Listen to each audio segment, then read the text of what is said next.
ধরেন মাননীয় প্রধানমন্ত্রী খুব নমনীয় আচরণ দেখাচ্ছেন এবং আমি বলতে চাই উনি ব্যক্তি জীবনেই ভদ্র মানুষ, কিন্তু ওনার এই বক্তব্য বিএনপির ভেতরে অনেকে হয়তো সরাসরি বিরুদ্ধে না যেতে পারলো, অনেকেই স্ট্যাটাস দিয়েছে এভাবে।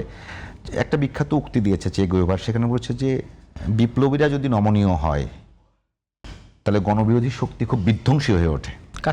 ফিদেল কাস্ট্রের মনে হয় এখানে।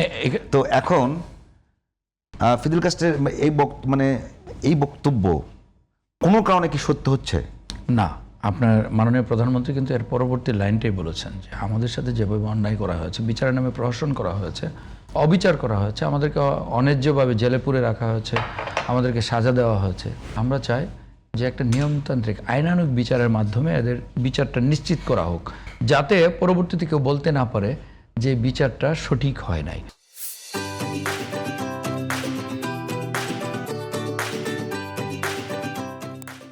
অবশ্যই যারা অন্যায় অপরাধ করেছে, যারা মানবতা বিরোধী অপরাধ করেছে, গণহত্যা করেছে, তারা এই জুলাই বিপ্লবেও কত রক্ত ঝরিয়েছে, কত মায়ের বুক খালি হয়েছে, কত আমাদের বোনরা স্বামীহারা হয়েছে, কত ভাই তার কত সন্তান হারিয়েছে। এখন আমি আপনাকে বলি, এই যে একটা বিভক্তির বিষয়, বাংলাদেশ কিন্তু আপনি দেখেন বাংলাদেশে জুলাই জুলাইয়ের সবাই কিন্তু ঐক্যবদ্ধ হয়েছে, দলমত নির্বিশেষে সব শ্রেণী পেশার মানুষ ঐক্যবদ্ধ হয়েছে। কিন্তু জুলাইয়ের পরবর্তীতে দেখেন, আমার বাসা হলো রামপুরা টিভি সেন্টারের পিছনে বনশ্রীতে, সেখানে সবচেয়ে বেশি আন্দোলন হচ্ছে আর যাত্রাবাড়িতে। আমি নিজে সেই আন্দোলনে ছিলাম। আমি যে বাসায় পালিয়েছিলাম, আমাকে না পেয়ে, উনি রাজনীতি করেন না, একজন আলেম মানুষ, ওনাকেও ধরে নিয়ে টিভি সেন্টার নাশকতা মামলা দিয়েছে। আমার পাশে আমরা যখন আন্দোলনে ছিলাম তখন আমার ছেলে তো 4-এ পড়তো, তখন এখন 6-এ পড়ে। আমার ছেলের বয়সে আমার পাশে মারা গেছে। এটা মানে কোনো দলের নির্দিষ্ট শ্রেণী পেশার ছিল না, একটা অভূতপূর্ব। এবং এই যে বলেছে যে একজনকে মারি একজনেই সরে, এটা তো আমি নিজে চোখে দেখেছি। আমি ছিলাম, আমাদের সন্তানরা ছিল, ভাইয়েরা ছিল, সব শ্রেণী পেশার, একটা ছোট্ট বাচ্চা সেও ছিল। এবং আমি আরেকটা টকশোতে বলেছিলাম, এমনকি আমার রামপুরে আপনার যখন আফতাবনগরের মাঝ দিয়ে যে মেন রোড থেকে 1, 2, 3, 4, 5 নম্বর উপরে তো অনেক দূরত্ব, ওই দোকানের সামনে একজন কাপড় ইস্ত্রি করে একজন লোক দাঁড়িয়েছিল, সেই মেন রোড থেকে গুলি করেছে। এই যে স্নাইপারের কথা বলা হচ্ছে, AK-47 এর কথা বলা হচ্ছে।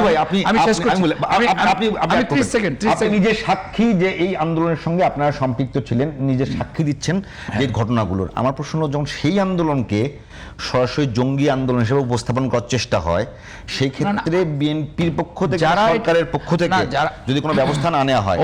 অবশ্যই আমি আপনাকে আসছি ওই জায়গায়।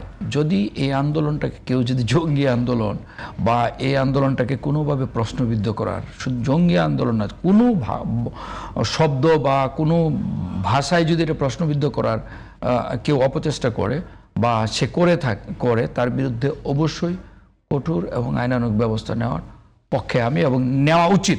আপনি দেখবেন যে বিভক্তিটা কখন, আপনি দেখেন আমরা আন্দোলন করেছি, বনশ্রীর দেয়ালে এমন কোনো বাড়ি বা রাস্তার দেয়াল ছিল না যে আমাদের ছেলেমেয়েরা সেখানে দেয়াল লিখে গ্রাফিতি আঁকে নাই। কিন্তু আমি কয়দিন পরেই লক্ষ্য করলাম, 1 মাস পরেই হঠাৎ করে সেখানে জাতীয় পতাকা ছিল, গ্রাফিতি ছিল, দেশের এই জুলাই বৈষম্য দূরীকরণের কথা ছিল, সেই গ্রাফিতি মুছে সেখানে লেখা হয়েছে নৌকার ধানের শীষ, 1 সাপের 2 বিষ। আপনার অবাক বিষয়ে আমরা লক্ষ্য করলাম যে এই অভ্যুত্থানটাকে প্রশ্নবিদ্ধ করার জন্য এবং বিভক্তি তৈরি করার জন্য এবং পরিকল্পিতভাবে এই কাজগুলো জুলাই বিপ্লবে গণ অভ্যুত্থানের পর থেকেই শুরু হয়েছে।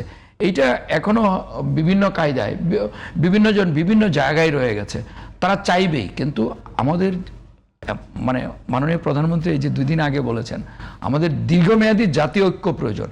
এই ফেসিবাদের বিরুদ্ধে, ফেসিস্টদের দূষরদের বিরুদ্ধে যে কোনো মূল্যে আমাদের ঐক্যবদ্ধ থেকে যেখানে হোক, সরকার এবং সরকারের বাইরে সব জায়গায় ঐক্য প্রয়োজন, এবং এদের বিরুদ্ধে, এদেরকে বয়কট এবং এদের বিরুদ্ধে ব্যবস্থা নেওয়া প্রয়োজন। এটা কোনোভাবেই এটা এদেরকে হালকাভাবে দেখার বা ছাড় দেওয়ার কোনো সুযোগ নাই। আর এই ফেসিবাদ ফিরে আসলে এই বাংলাদেশ আমরা কেউ বাঁচবে না, বাংলাদেশ বাঁচবে না। বা এরা তো এই দেশটাকে একটা লুটের রাজ্য পরিণত করেছিল।